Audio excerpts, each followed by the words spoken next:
Hello, everyone. Thanks for joining us today. I'm Dee Dee Lageson, Executive Secretary for the Committee on the Present Danger China. We appreciate your interest in our weekly webinars in which we expose and analyze the Chinese Communist Party's unrestricted warfare against America and the help being provided to the CCP in waging that warfare by captured U.S. elites.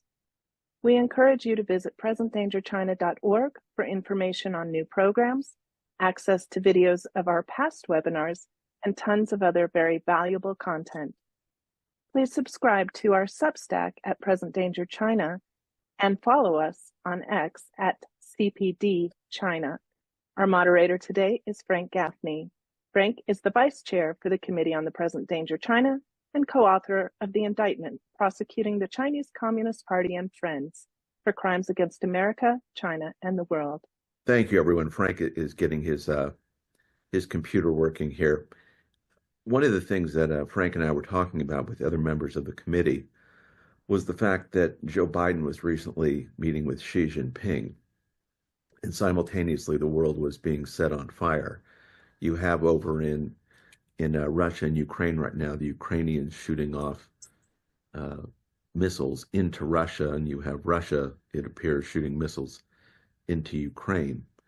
And you have the Chinese, while this is going on, engaging in all sorts of preparations for what may be, as we've described it, World War III, or as Frank likes to say, World War Z.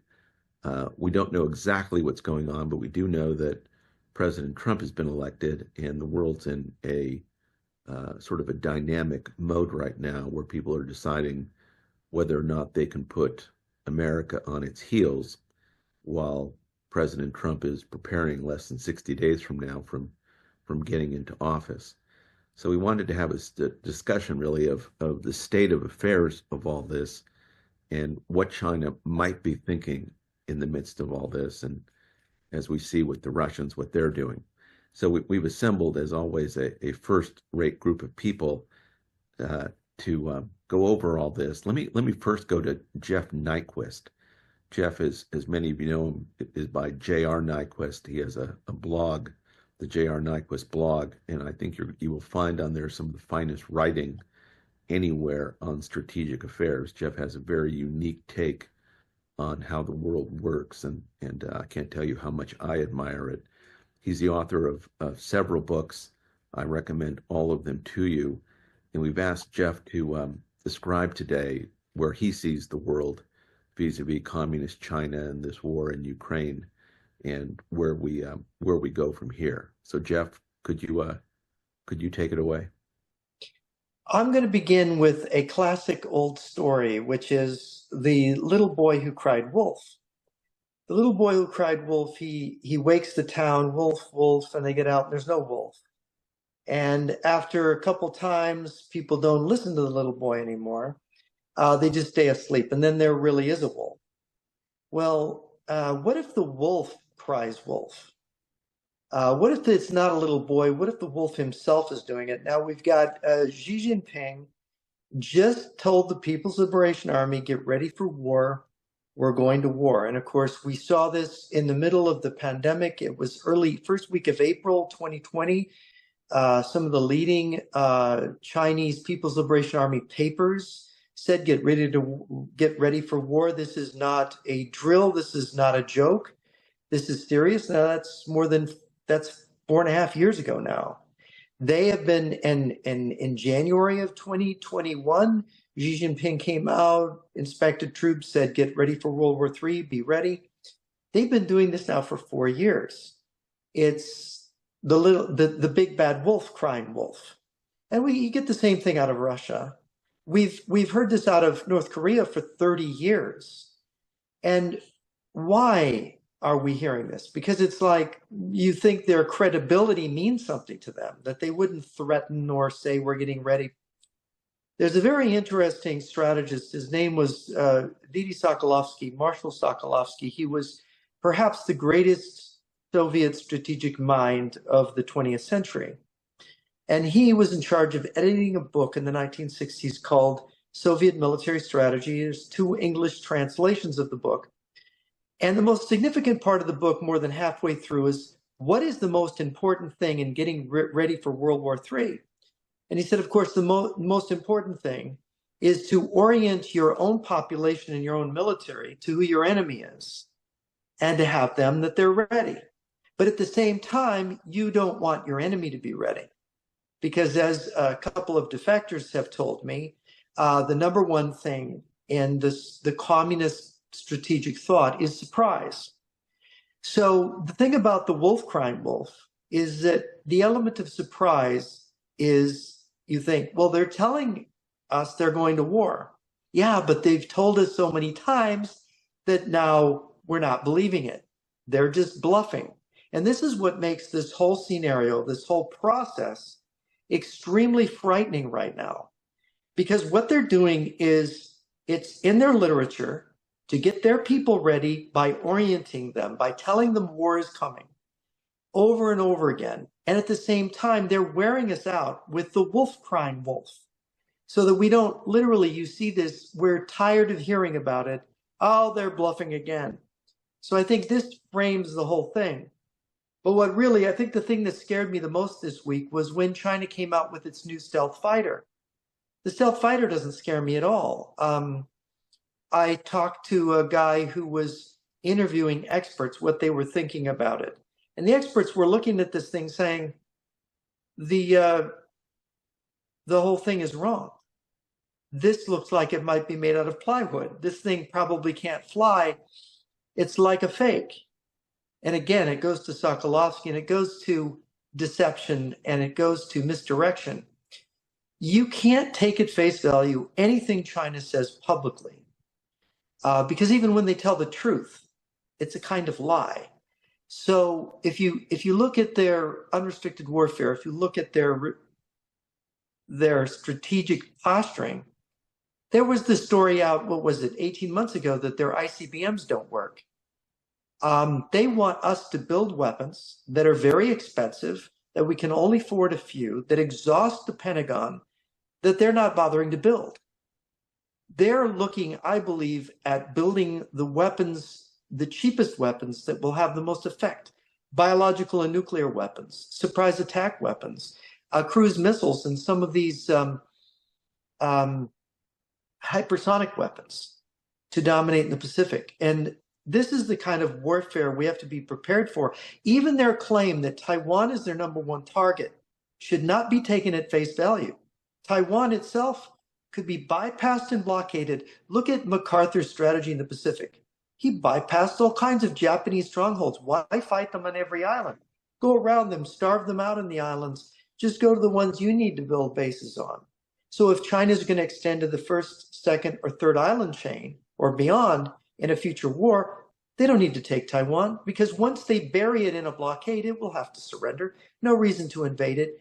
And in fact, the fact that they are building assault amphibious transports like the 071 type, and their assault transports that have a range that can reach California in one jog.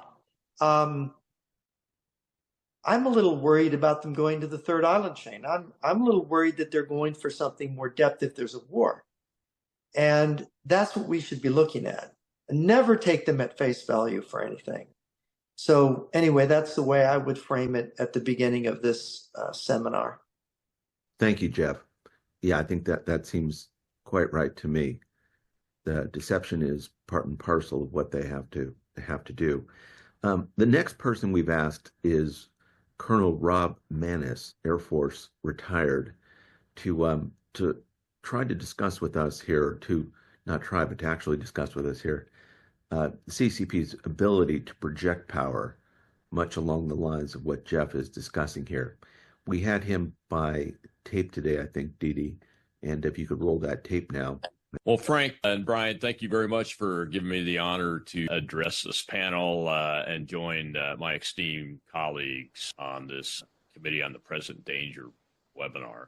Well, since his assumption of power in 2012, General Secretary and President Xi has closely linked his efforts to increase China's military power to the CCP's broader goals and ambitions to restore what it perceives as China's historical and rightful role as a leading global power. This latter goal, what General Secretary Xi's declared to be, quote, the China dream of the great rejuvenation of the Chinese nation, close quote, has contained one component that can't be separated from anything else, and that's the military component. China's strong military dream. Since that time, China has vastly increased its ICBM arsenal, has increased its combat naval fleet beyond the size of America's, including adding the global reach and presence of aircraft carriers, their associated battle groups, and is building the world's first unmanned aerial systems or drone aircraft carrier. China's established a modernized ship manufacturing capability that can actually build 340 sea lift and merchant marine ships to every single one of that type that the United States can build in a single year. It's vastly increased its information and technology capabilities, including artificial intelligence, and it's demonstrated its ability to control drone swarms in sizes that we haven't seen before. Just recently, a 10,000 drone swarm was seen in a Chinese precision flying demonstration. We believe that it's controlled large formations of drones over sensitive military targets here in the United States, such as what recently happened at the home of the F-22 First Fighter Wing at Langley Air Force Base and the Navy Harbor at Norfolk, Virginia, all in the same time frame. And today, the Chinese Communist Party is achieving that goal of a power projecting capability, and it's intended to challenge the United States and our allies. This year, Chinese and Russian bomber formation runs inside our air defense identification zone have happened for the first time in our history. And there's been little change in doctrine or response tactics by the United States and Canada and our allies. We're detecting Chinese, Russian submarine and other offensive operations in the Arctic Ocean and under the ice. The Chinese now control operations through the Panama Canal, the world's most critical choke point for freedom of movement for the United States Navy and commercial shipping and our allies. And the Chinese Belt and Road Initiative has put the CCP directly in the driver's seat to be able to coerce actions against U.S. and Western activities and objectives around the globe. You know, they do also are preparing tremendously for a no-notice blockade or a quarantine, they may call it, to support maybe an invasion of Taiwan. That effort continues.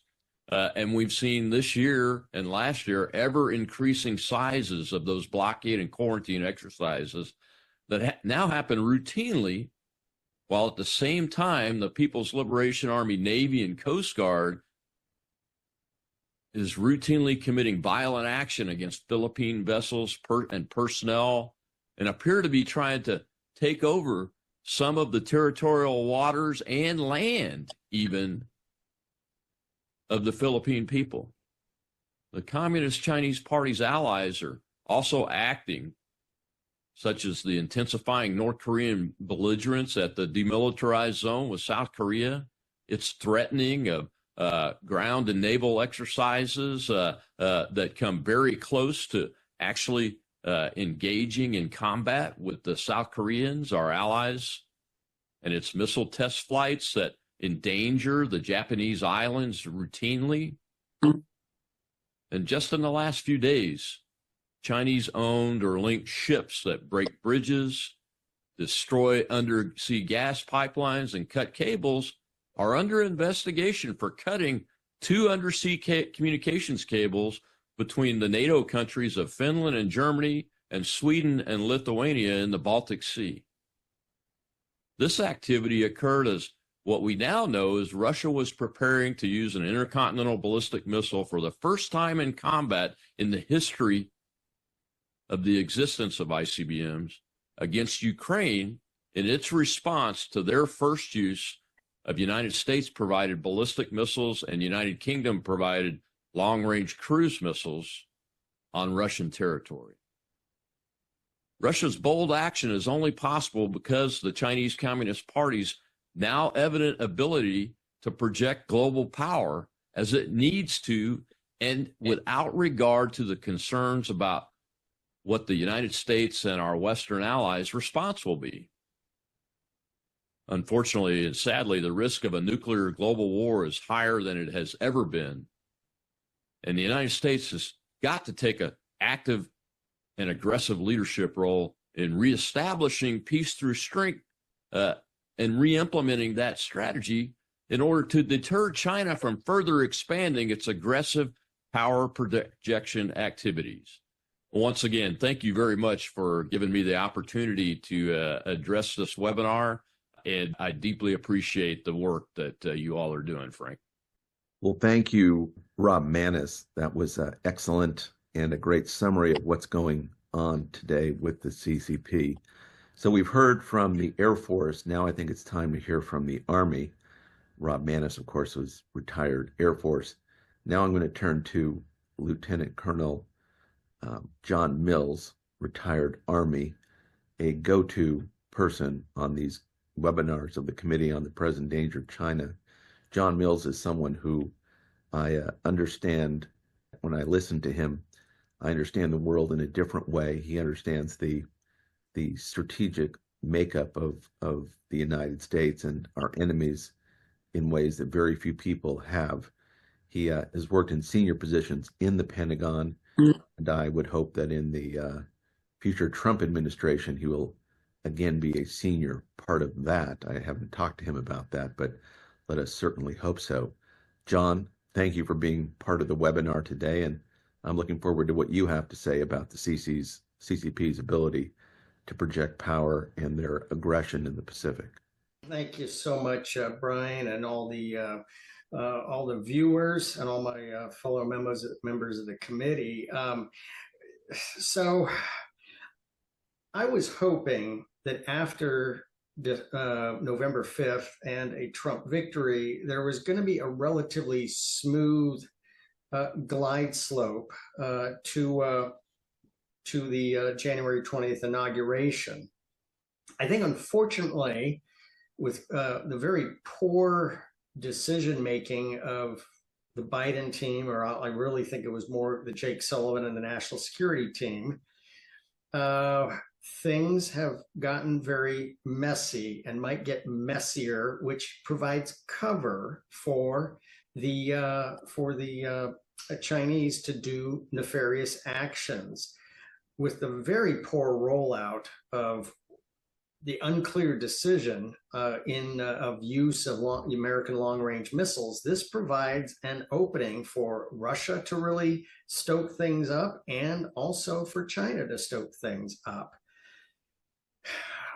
I think with what's going on, it might be a little bit premature for China to invade, but I think what's vulnerable are things such as the Philippines, things such as the conduct of a tightening circle of a quarantine of the island. And especially if this gets worse in Europe, this provides perfect camouflage and smokescreen for China to initiate a quarantine. And that's when I was in September, when I was in Taiwan, a number of senior national security officials in Taiwan expressed that was their greatest concern, was a quarantine. And just for everybody, a quarantine is different than a blockade. A blockade is considered an act of war or acknowledgement that war is ongoing. In 1962, we didn't blockade Cuba, we quarantined Cuba. And the concern is that China could selectively block ocean shipments, could selectively even force civil air traffic, especially targeted civil air traffic that are carrying personalities of interest, either deterring them away from Taiwan or forcing them to land in PRC-controlled territory. So that's the danger until President Trump gets into office, that a situation spinning out of control in Europe could give camouflage and a smokescreen cover. While everybody's distracted, this would be a perfect opportunity for China to implement a quarantine. And the part of it also is a selective cutting of undersea cables. Now, Taiwan recently announced a rapid constitution of a low Earth orbit satellite constellation. I haven't been able to get a whole lot more details on that, but they feel that within a few months, they can have a substantive rollover capacity for communications onto this Leo constellation. This is very interesting.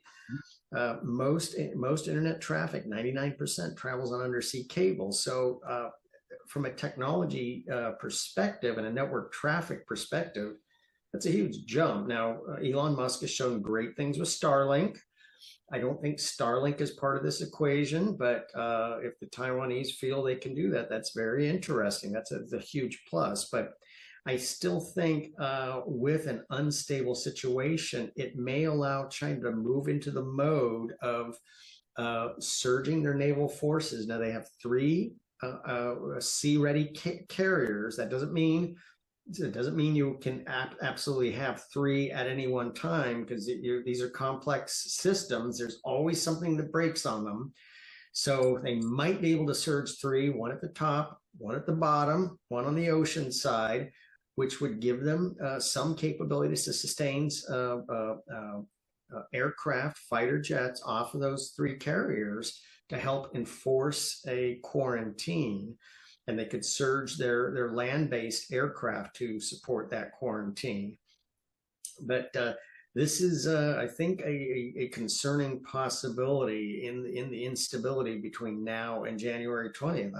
Everything was looking good, and then this very, very poorly thought out, poorly handled, poorly communicated plan from the Biden administration.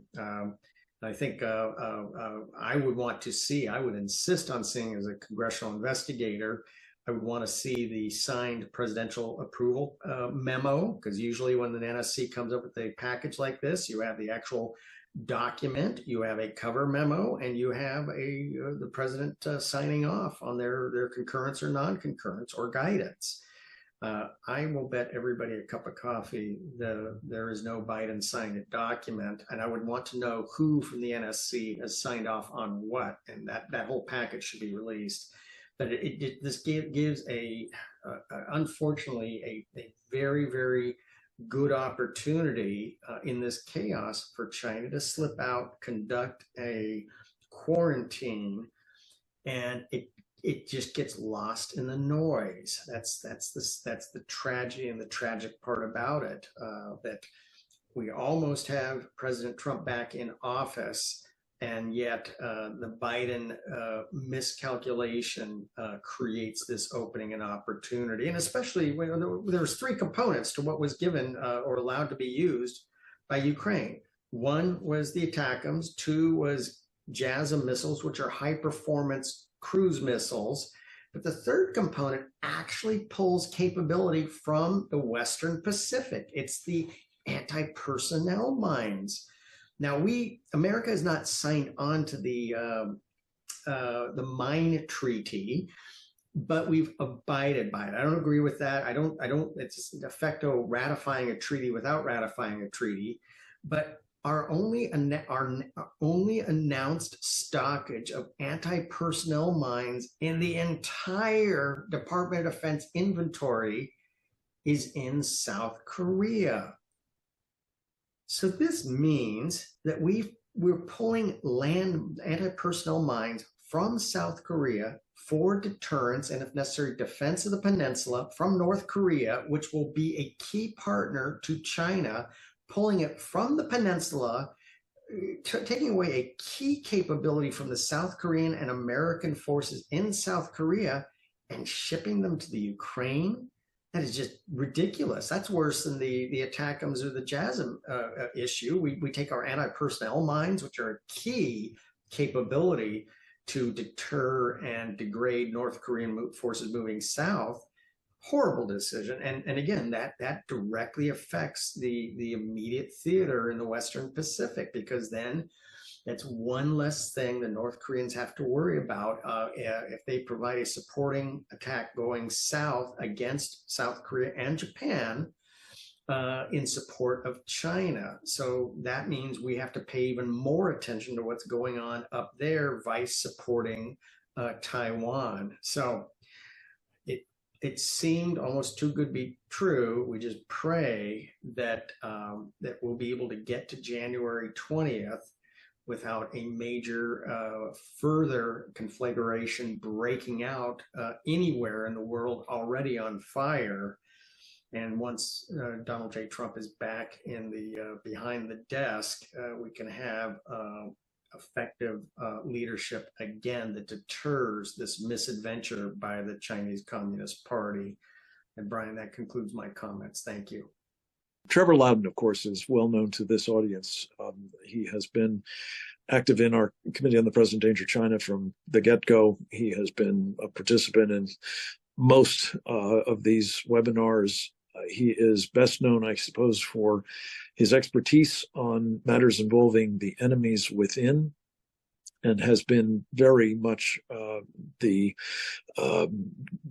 documentarian, I guess, of that with his books and film, The Enemy Within. He has The Enemy Within the Church. He has security risk senators and House Un-Americans, all extraordinarily intense and highly, as I say, documented renderings of various problems that we are facing as a nation with the home front and people who are working for enemies of our country elsewhere as well as here, to the great detriment of the nation.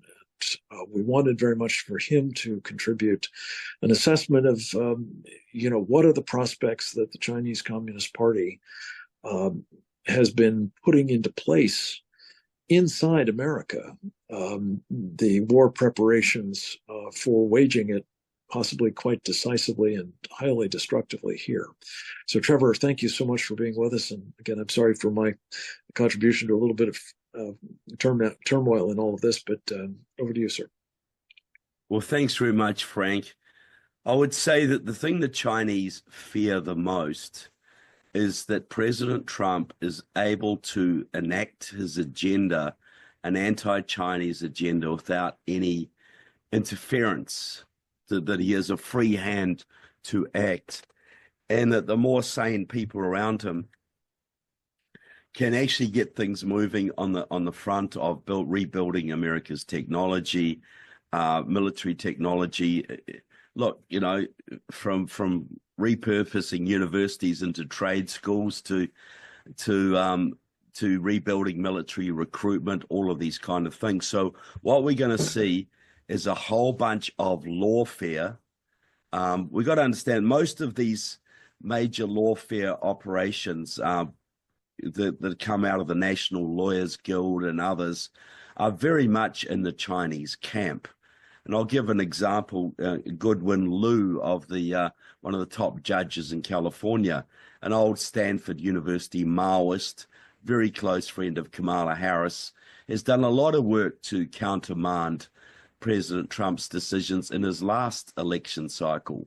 And the Ninth Circuit of California is notorious for this kind of thing. We need to understand that these people are a fifth column working on the legal front. But right now, we also see that a group called Seed the Vote, which is directly answerable to the Chinese Progressive Association of San Francisco, which is again answerable to the Chinese consulate, is actually out in California right now organizing what they call vote curing.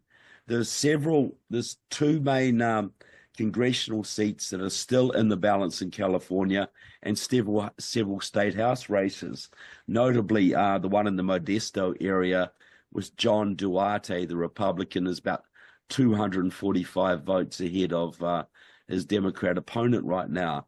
And Seed the Vote is giving hotel rooms and recruiting volunteers to go into that district openly, declaring that the Democrat must win this. They're going to cure the votes until the Democrat wins. And curing the votes means you find votes that don't have a correct date on them or have an incorrect signature, and you go out and contact the person involved and you get it corrected. But they're openly talking that this will be to get more votes for the Democrats. So everything they can to tilt the balance of power, everything they can to drag a couple more seats in Congress so the Republicans have the thinnest possible majority. And we see the same thing happening with the battle in Pennsylvania right now over the Senate race. Everything that can be done to limit President Trump's hand. Like if we lose that Senate seat, for instance, then the Chinese understand that then President Trump has to deal with Lisa Murkowski and Susan Collins of Maine, who are both extreme left-wing Republicans. So this battle is going on right now to limit President Trump's political advantage, to try and claw back every single congressional seat possible, the one Senate seat in Pennsylvania if possible. The other thing that is, I think we're going to see is when if we get to Inauguration Day, which I'm sure we will, what is going to happen as soon as the deportations start? Because I think that is when we are going to see the kinetic stuff going ahead. We're going to see the Chinese control many of the major, illegal immigration amnesty type organizations across the country. They're virtually all communist controlled, but mostly Maoist, mostly in the Chinese camp.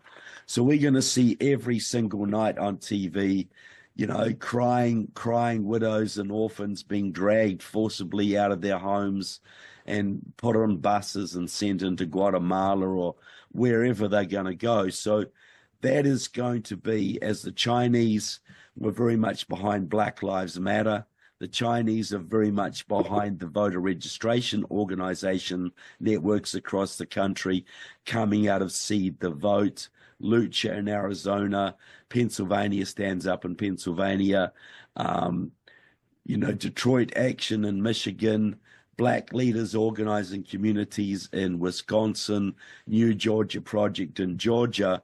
We're going to see this Chinese influenced illegal immigration support network activated like we've never seen, tying that into the pro-Palestinian radicals out there, tying it into the, coupled with the lawfare that will go on along that, coupled with the efforts to limit President Trump's mandate to the barest possible minimum. The Democrats are not going to take back the House, but they can knock it back to a very, very slim majority, which then puts President Trump in the position of having to kowtow to the many Republicans who've been suborned in some way by the Chinese over the last few years. This is what I've got to understand here. Why do Chinese put battery plants in places in Kentucky and South Carolina and northern Michigan? They put these things, especially in conservative areas, to create a constituency in that district that can influence the elections in the district, or at least intimidate any conservatives who may be in that district from taking a stand against China. They write about this explicitly. We've got this great battery plant in northern Michigan. well, that creates a whole bunch of people who work for it, a whole bunch of local politicians who are dependent on it for votes, etc. And the local congressman may be an anti-China hawk, but he has to shut his mouth because he won't win election next time round because there'll be too much trouble. So I see election interference will amp up. Their goal is to basically limit President Trump as much as they possibly can in the first 2 years and blame him for any economic trouble that could be on the horizon. We all know the stock market could fall over at any time. De-dollarization is still looming on the horizon. Wars could be breaking out all over. So President Trump could have a very, very difficult time keeping his majority in the House or even the Senate in 2026. So there'll be a massive Chinese focus on that, a massive Chinese focus on the illegal immigration, and an amping up of Chinese focus on using the existing assets in this country where the Chinese nationals, businesses in certain districts, or the vast network of voter registration organizations and Chinese sympathetic organizations they have around the country to basically limit and tie the president's hands for the 2 years that he's got a guaranteed majority.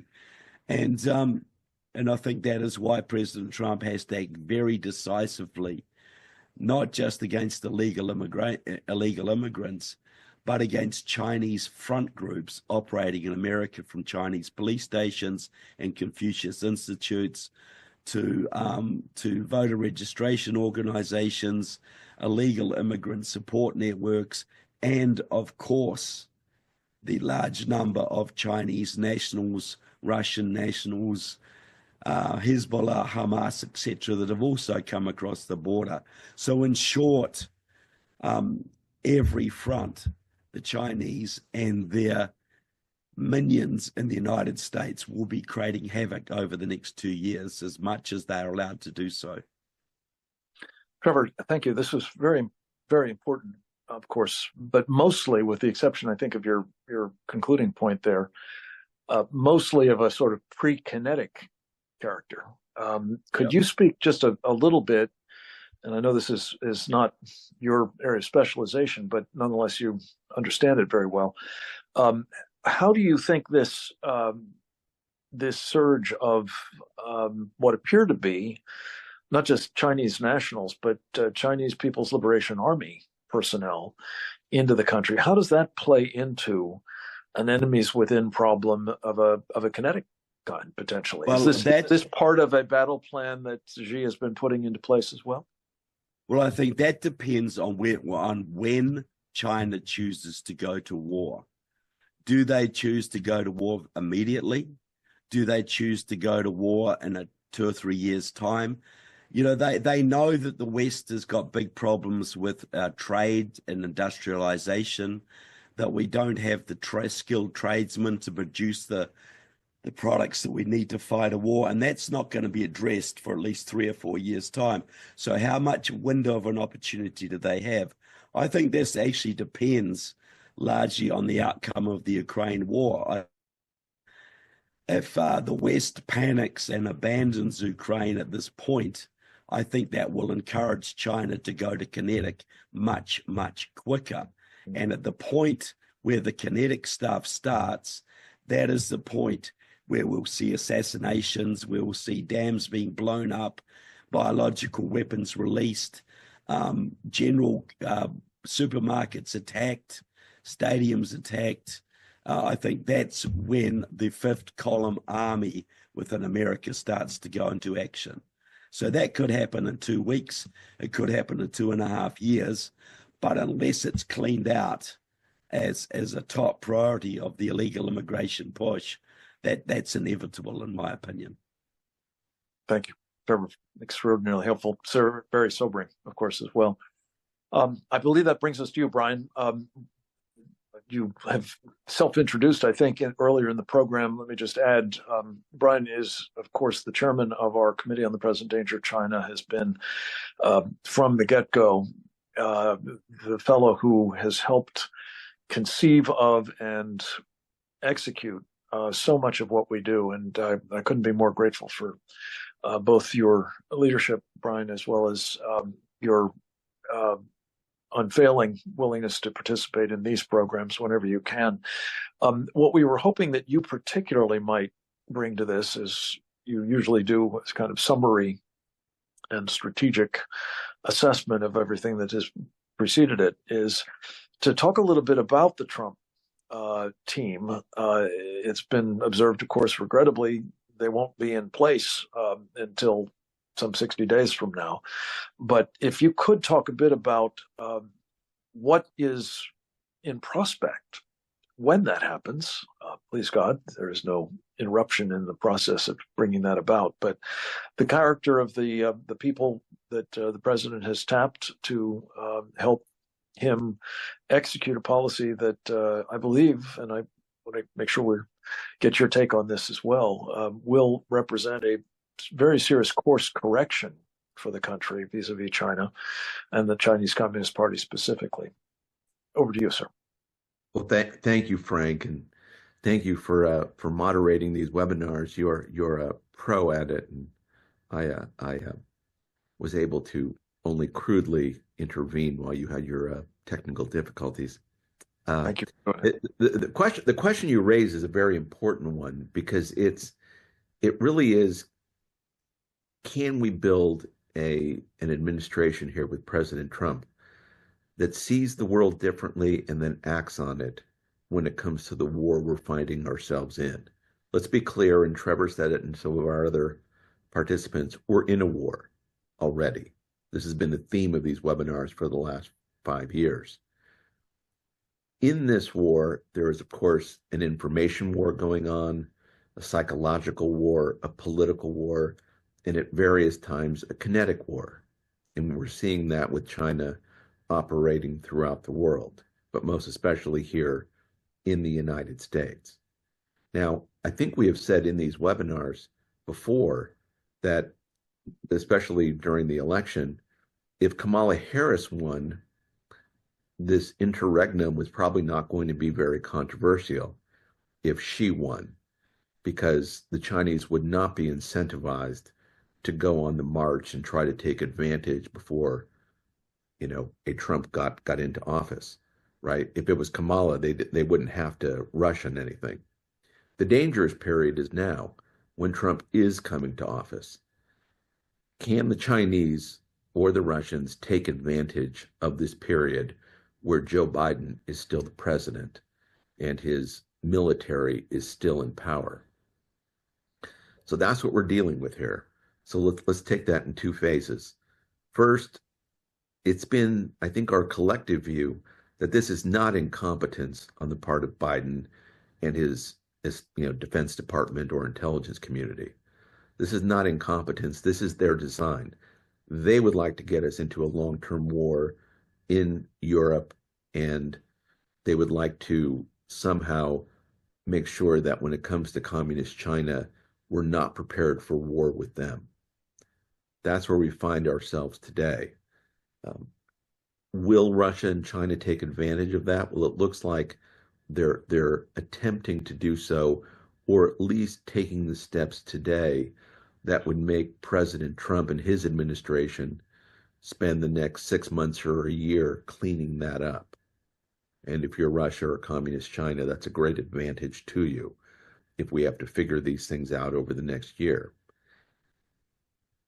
President Trump, on the natural, as we know, is an America First president who doesn't believe in war. He thinks of the United States first and foremost as a commercial republic. We want to make trade deals with people. We want to make sure that we're manufacturing things here in the United States and selling them throughout the world. As a commercial republic, we need a robust Navy, and we need a military capable of deterring anyone, anywhere on the planet from trying to, in any way, harm our interests. That's how the American people understand President Trump. I think that's how his enemies understand President Trump. So what's going to happen? He's going to come in, he's going to look at Russia and China in this way. In the case of Russia, why are we fighting a war in Ukraine, he thinks? Get the war over with as soon as possible, make sure that the Ukrainians are secure, make sure that the Russians are deterred from future adventurism. That I believe he will try to conduct immediately. When it comes to communist China, President Trump sees them for what they are, an aggressive communist nation that would like to displace the United States from the world stage. He's not going to let that happen. Would he like good trade deals? Yes, but trade deals that benefit first and foremost the American worker, not just the American consumer. We've had 20 years of advantaging the American consumer, the real beneficiary of that being communist China. Under President Trump, in this administration, this upcoming administration, he's going to make sure we do everything possible to advantage the American worker, meaning we're going to manufacture things here in the United States, and we're going to sell them throughout the world, including to China if they want to buy them. But we're going to do, first and foremost, what's good for them. So far, his appointments have led you to believe that we're well on our way there.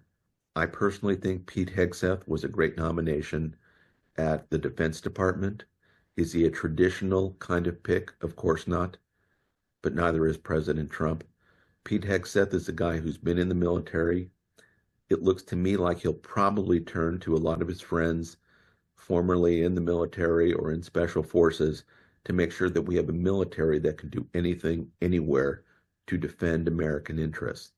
Are we going to look aggressively to go to war anywhere on the planet? No. Are we going to make sure that no one can interfere with American interests? Yes, absolutely. What does that mean? It means having a Navy that is, world class, better than it is today. The same with the Air Force, the same with the Army and the Marines, and most especially the building of a national missile defense. Right now, Europe is being threatened by Russian intercontinental ballistic missiles. Unclear whether that was a medium-range missile that got shot off into Ukraine or what it was, but regardless, for the United States and our allies, we're going to have a missile defense to make sure that the threat of nuclear weapons is taken off the table. And we're going to make sure that we have ourselves a nuclear deterrent that is world-class. We don't know whether or not we have that today. But in the Trump administration, building that military is going to be a very high priority. Getting our national security platform correct is, I think, very important to President Trump, most important to President Trump. You saw that the first appointments were for national security, not the economy, signaling to our enemies that we take the defense of the United States paramount. John Ratcliffe at CIA, his nomination. John Ratcliffe is about as solid a human being as you're going to find in this government. He is going to defend the American interests. He's going to clean up the intelligence community, and he's going to bring common sense back to our intelligence operations. That is very important. Finally, when it comes to the economy, I think whether it's Scott Bessent or someone else at Treasury, you're going to see a different kind of approach when it comes to communist China. We've talked a lot on these webinars about the need to have a pro-American approach to our capital markets and communist China. Scott Bessent, I can say, is a realist when it comes to communist China and the exploitation of the American investor by them. Getting Scott Bessent in there, I think, would be a very high priority. Even if he's not the Secretary of the Treasury, I expect he'll have a very senior role in the administration and will have a big voice making sure that communist China is not exploiting the American investor and that the kind of steps we've articulated could actually come to pass. So forgive me if I sound like an optimist, Frank, in all this. I think we're going to get a lot of this right. I think communist China will have every interest in playing nice with the United States. They don't look like it today. Everything they're doing around the world, everything they're doing internally here in this country, they're aggressive. That's what they're going to do. But if we get a Trump administration, and it's still less than 60 days away, but if we get one, he's installed into office and his administration gets going, you're going to see the deportation of millions and millions of illegal aliens, including those that have come across our border in the last 4 years from communist China. The kind of things Trevor is describing, communists operating openly and aggressively here in the United States, to the extent that they're doing anything illegal, that's going to be stopped. We'll get the Justice Department right. We'll get the FBI right. We'll get counterintelligence right. That as aggressive as our enemies are, there is an immense capability to remake this government here in the United States to serve the American people in a constitutional way.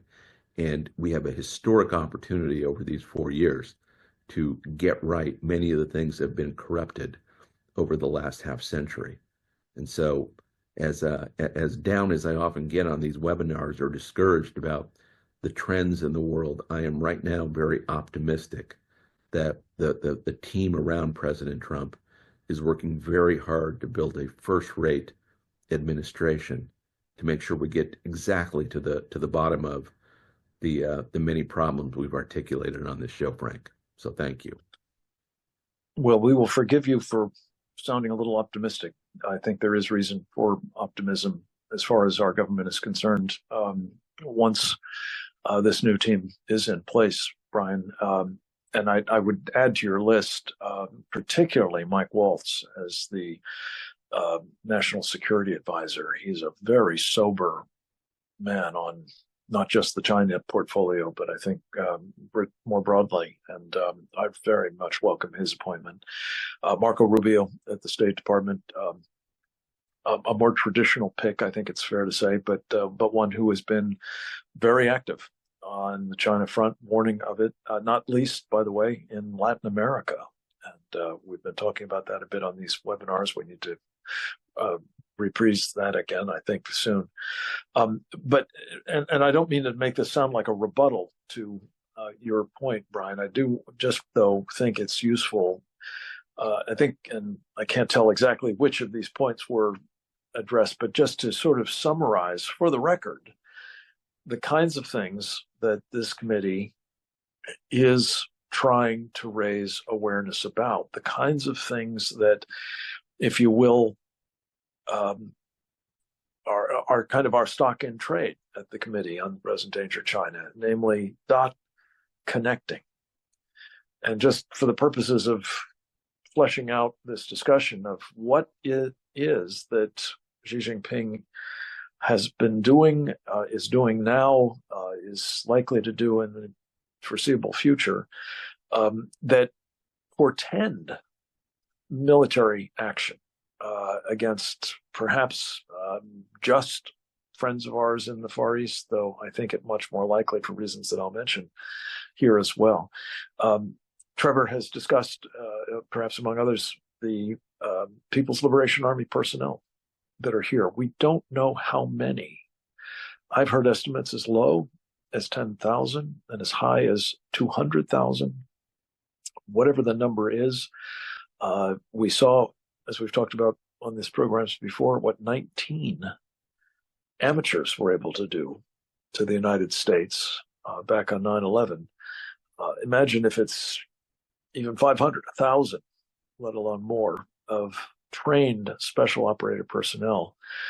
It gives an option, and this is really the point. It gives Xi Jinping an option to inflict mayhem here, as does the hundreds of thousands of other Chinese nationals in this country, including some 300,000 students, all of whom understand they're here at the sufferance of the party, and they're under the law of China required to support the party and do its bidding.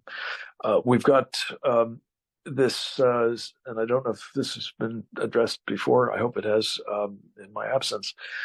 These Chinese ships that have been, possibly breaking bridges, notably in Baltimore.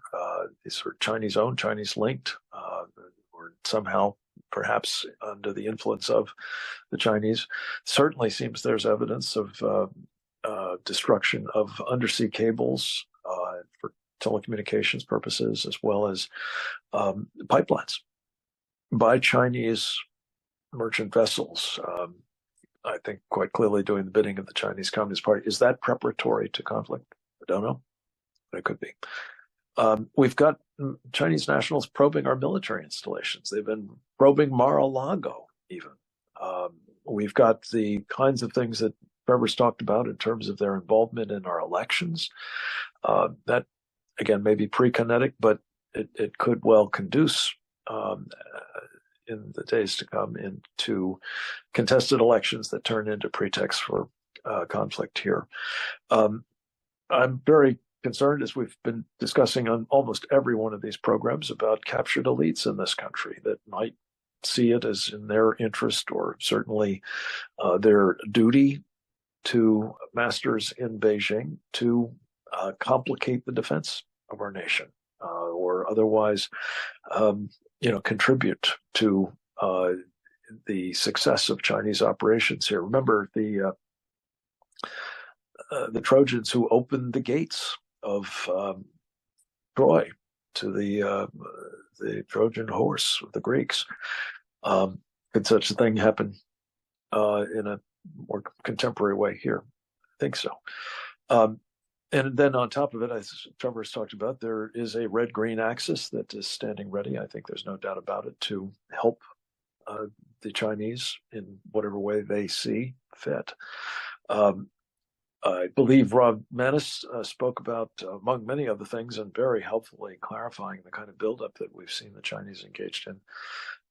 This spectacle, we've talked about it on this program before, of having for 17 days, or 17 nights more precisely, very large numbers of drones operating over some of the most sensitive real estate in the United States. What is that about? I think Rod talked about Chinese and Russian bombers that are flying inside our air defense identification zone. Jeff has talked about, if not here today, previously, the Chinese and Russian submarines and other offensive operations in the Arctic. I think John Mills spoke again about a no-notice blockade or invasion of Taiwan, which now seems to be in place, or can be put in place without notice. The violent actions against the Philippines, just an example of what is possible. Jeff, excuse me, I think it was John, talked about the movement of anti-personnel mines from the demilitarized zone, or in South Korea at least, to Ukraine at a moment when the North Koreans are, I believe, under direction from China, engaged in more and more belligerence. The PLA's heightened readiness state, as well as its capabilities, the mobilization of the Chinese Society for People's War, as mention has been made. They're told, as are the military, that they're going to war, and not just once, but with regularity by Xi and his team. The stockpiling of food, of energy, of rare earth minerals, of medicines by the Chinese is also perhaps a very important tell. We've heard about, I think from Trevor, the overseas police service centers here, and we need to remind ourselves about these bio-warfare laboratories. This is hardly, as long as it is, a comprehensive rendering of what the Chinese have put in place, whether it's here, whether it's in their theater, whether it's elsewhere around the world. And what we just have very much on our minds, and wanted to make sure those of you who are following these programs have on yours, is, notwithstanding the optimistic note that Brian has sounded, there are ominous storm clouds Winston Churchill famously called a similar period in the run-up to World War II the gathering storm. These are indicators of what that storm might do that could be devastating in the extreme. And it simply reinforces the point that we've got to get through the next 60 days. And we've got to pull together as a nation behind the kind of course correction that Brian is, I think, quite rightly anticipating from the Trump team, and that is obviously so desperately needed.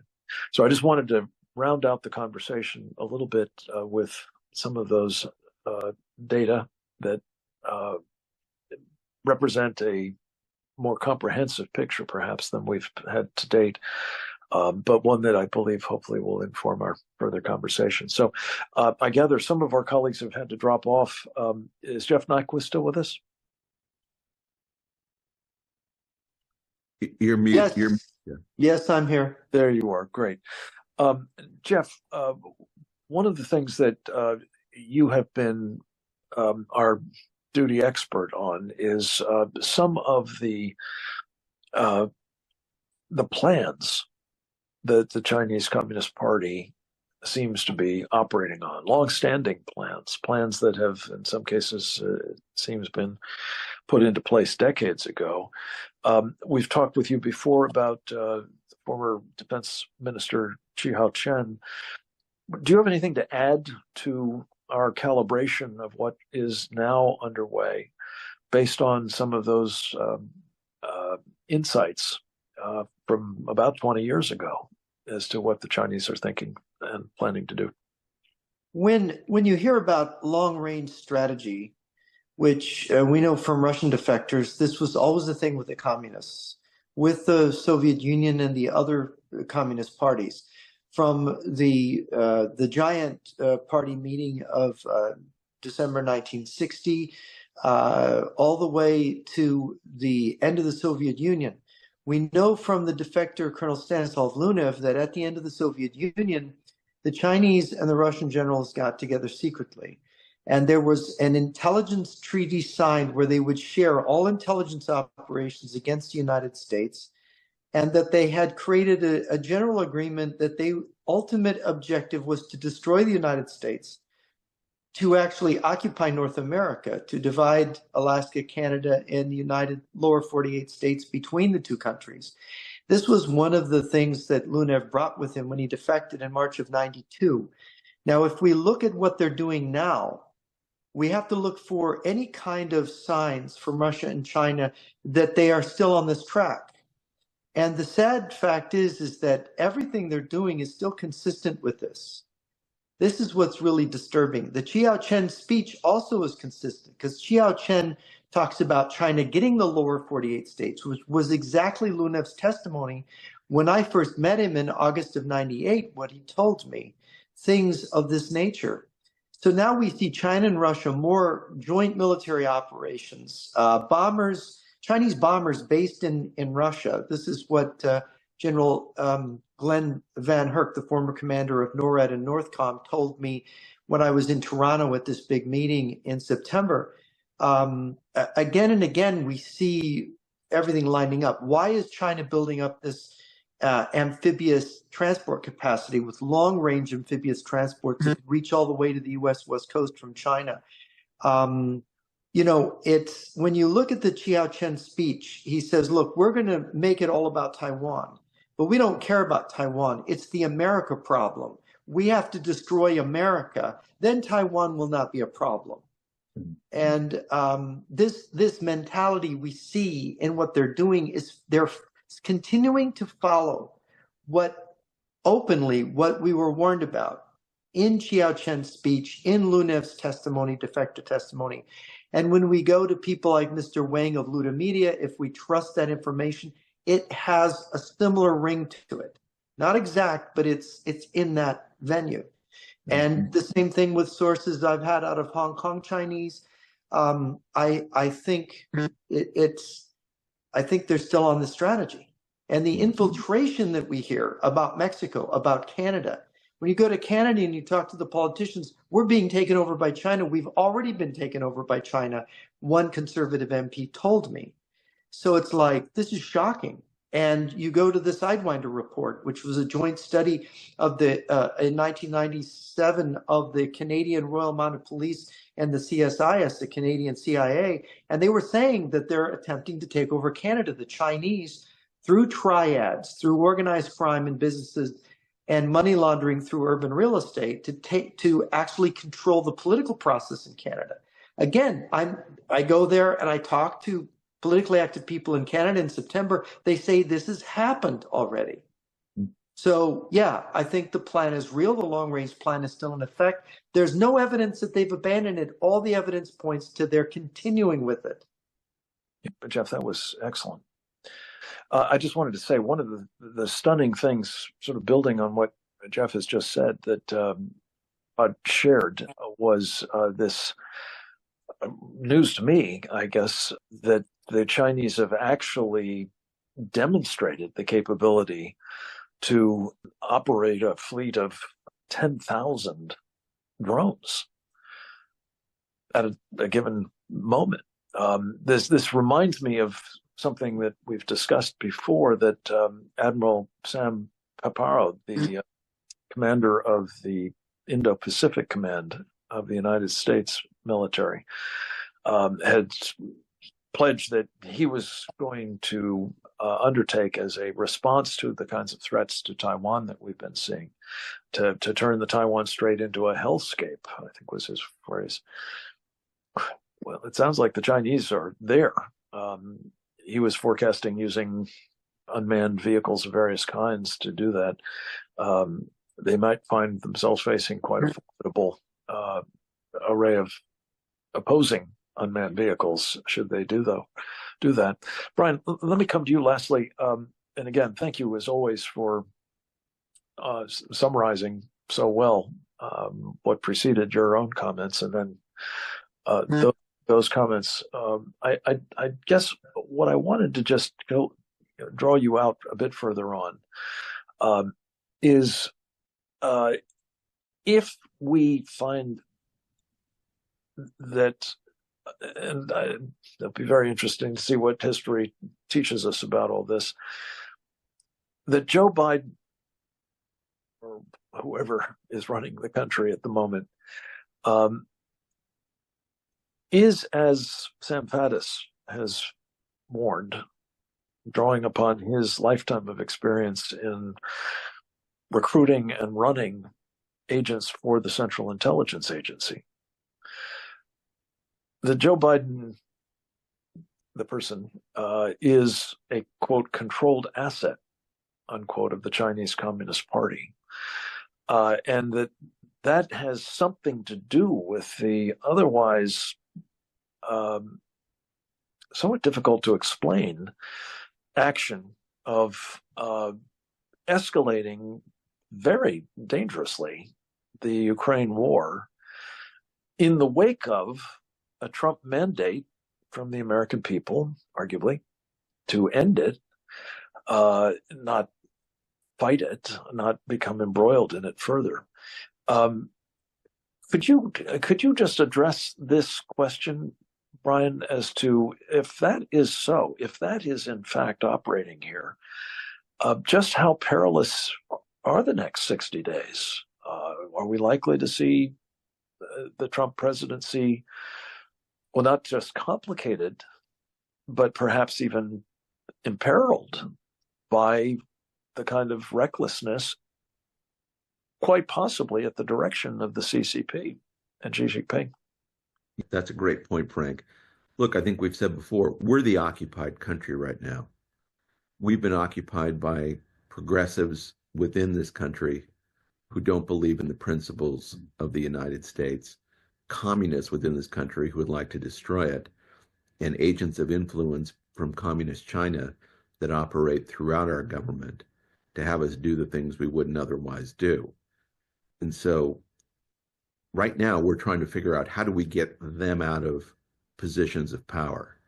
In the short run, I think it will be very dangerous, given the fact that both communist China and Russia know that they have a free hand here to do what they want and it'll be not in the interests of the Biden administration to deter them in any way.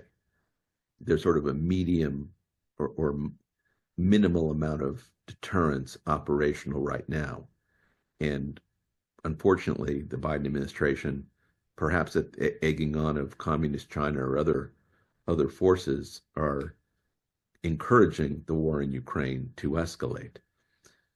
Will that lead to a broader war? Will it lead to, a conflict in the Pacific? Let's hope not. Let's hope that both the Russians and the communist Chinese know that whatever else is true in the next 60 days, there will be a president after that who is going to clean this up. But it's the cleanup, I think, that is really at question.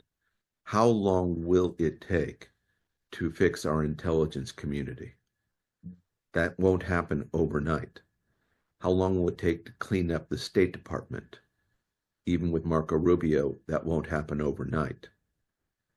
Our Defense Department has been corrupted, I think, in very profound ways. The woke military, as it's been described, has done things to undermine readiness that is profound in the history of this country. You look at that we've talked about it before, but that drone swarm operated by what appears to be communist China over Langley Air Base, what was that meant to do? Was it meant to simply map out what was transpiring on that air base? Or was it a test to see how the U.S. military would respond if a drone swarm went over the air base? If it was a test we failed. And the communist Chinese would have learned from that the level of corruption within the U.S. military was so great that we were able to fly a swarm of drones for 17 nights without them doing anything. And if you're a military planner in communist China, you will think, we have really taken it to these Americans. They don't know what to do. Now, Donald Trump and his new administration will have a massive task to get that right. That may take years to fix. Certain things can be fixed almost overnight. Certain things and levels of proficiency take months and years to get right.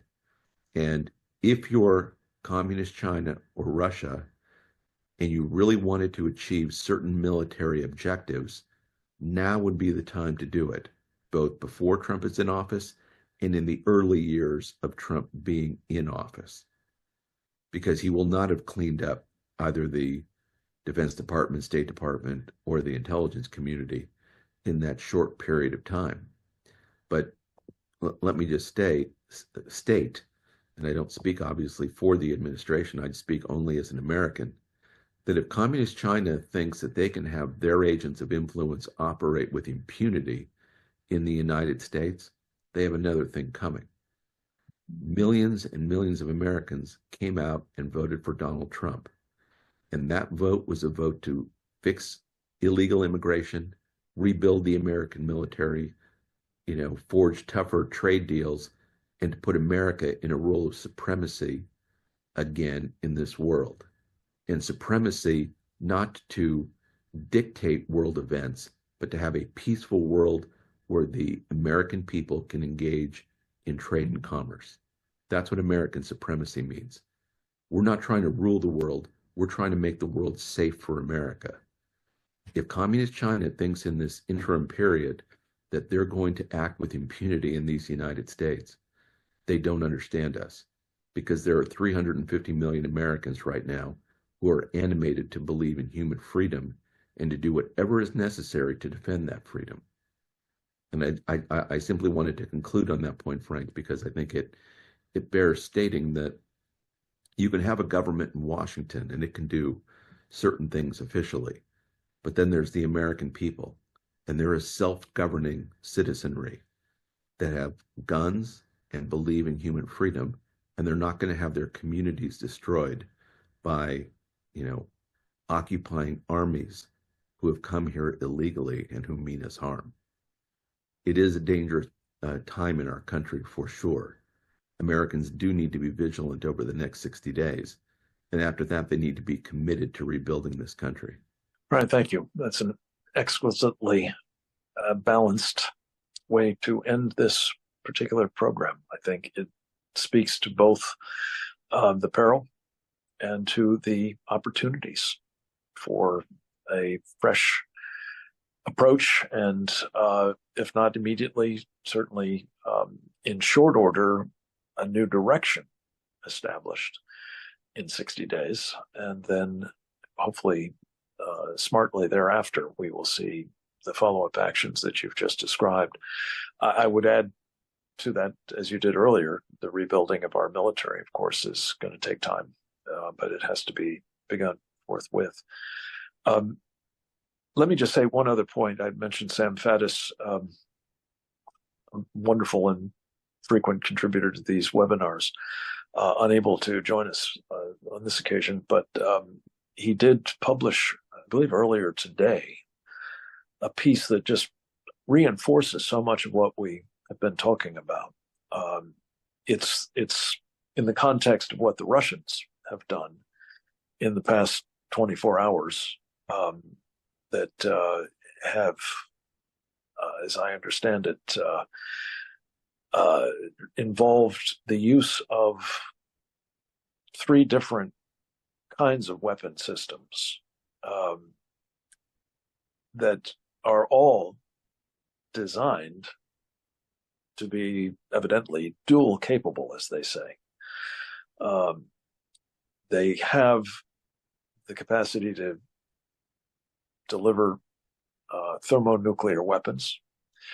They have been used in an attack against Ukraine following the use of HIMARS by Ukraine against Russia, with the blessing of Joe Biden, I think not coincidentally, following his meeting with Xi Jinping, to demonstrate that those weapons could certainly be used, not just against Ukraine, as Sam has pointed out, but against NATO or us. They're designed for that purpose. They may well be used against Ukraine. And all of this is a function of what has been an early test of Biden administration's intentions during this period. So I would simply add to your points, Brian, that the American people who voted for Donald Trump need to be engaged right now, not just after the inauguration. They need to be coming up on the net right now to be making known their views that they, utilizing the instruments of democracy, have made clear the kinds of policies they don't want persisting in the future and the kinds of policies they prefer. And that ought to begin now. There ought to be an administration that has made so much of its commitment to democracy and to protecting democracy and to respecting democracy and so on. A demonstration of that by deferring to the incoming administration and its mandate, rather than seeking at this point to undermine it, as they have done, I believe, in Ukraine and perhaps elsewhere. Trevor, the enemy within, I just can't stress how important I think is your recommendation for what is to be done about that. As I said in my quick summary of the various data points that we need to connect, the dots, if you will, the presence here in positions throughout our society, sector after sector after sector, of people who work for the Chinese Communist Party, whether they understand their role as that or not, they are doing so on Wall Street and academia, in the media, in the Hollywood culture, as well as in government. Could you just do one of your extraordinarily important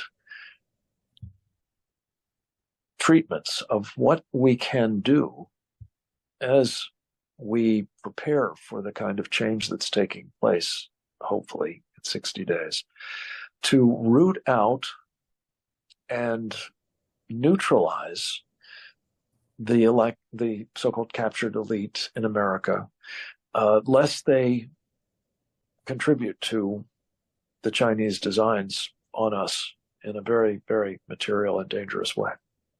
You know, we hear the word amnesty is applied to illegal immigrants, but I think President Trump has to seriously consider an amnesty to all foreign traitors living in America. Well, traitors, foreign and domestic. You know, for instance, I would actually set up a new intelligence agency specifically to deal with this problem, an elite, very well vetted intelligence grouping, like an untouchable squad, basically. And not, you know, drawn from special forces, drawn from, you know, sheriff's departments, prosecutors, etc. But what the president needs to do is say, okay, we've got 3 months. Everybody's got 3 months. If you're a foreign agent in this country, you're working for China, you're working for Russia, Iran, Cuba, North Korea, the cartels, you got 3 months to leave the country. Because if you're still here in 3 months, we're coming after you and we will jail you if we catch you for a very long period of time. And we won't do prisoner swaps either. And the second thing is all domestic traitors. If you're a Wall Street guy selling, you know, working for the Chinese, you're an academic, you're a Hollywood producer, you're a journalist, you're a military officer, whatever. We are willing to forgive you for what you've done and not prosecute you if you come forward within 3 months, register your name, and be prepared to spill your guts. Tell us everything you know, who paid you, who you paid, what you stole, what influence you had, at whose direction you were working. If you're willing to do that and be honest about it, you will not be prosecuted, but you must be prepared to testify in court against those who will not come forward. If in 3 months you have not come forward, you are fair game.